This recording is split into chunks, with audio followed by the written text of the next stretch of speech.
अरे जब जब जरूरत पड़ल रखलू तू पानी।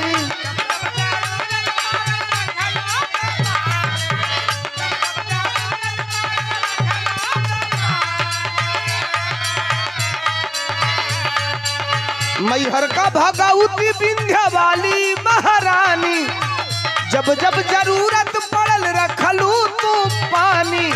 पानी के बदरिया जैसे छा गईलू हो, पानी के बदरिया जैसे छा गईलू हो।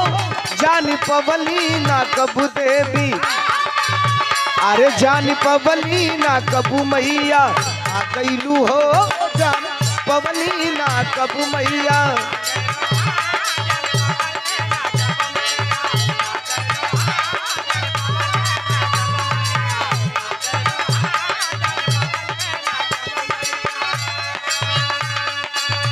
एक लाइन भजन हम मन बड़ा अधम होला।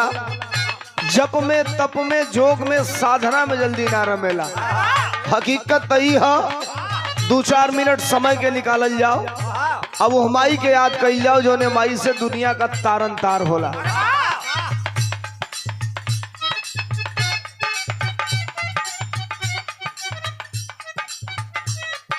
और ये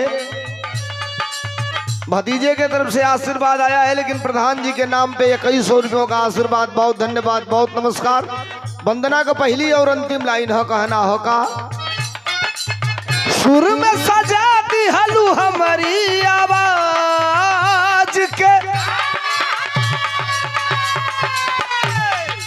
अरे सुर में सजा दी हलू हमारी आवाज के।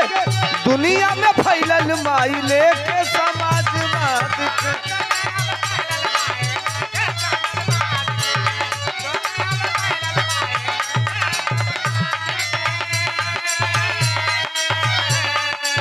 सुर तुलसीदास तान सेन जग में आला।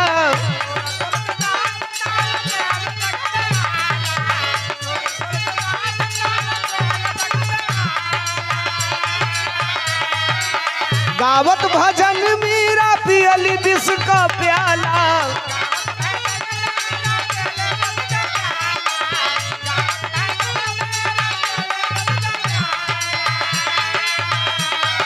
अरे के करा कब तू लुभा गईलू हो, अरे के करा कब तू लुभा गईलू हो।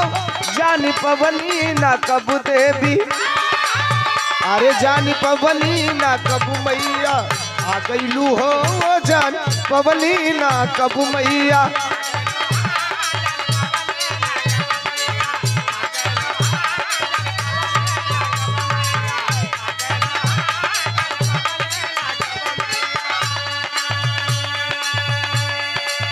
वंदना का अंतिम लाइन हो। इस शुरुआत में एक आध लाइन जरूरी होला। जे जौने आराध्य का जौने देवी देवता का पुजारी होला, अपन कोनो काम शुरू कइला से पहले लोग 1-2 लाइन स्तुति वंदना करेला। अंतिम लाइन हो वल्दियत का परिचय हो, असंकेत हो का गईले गणेश सही है देख के उपदेश हो।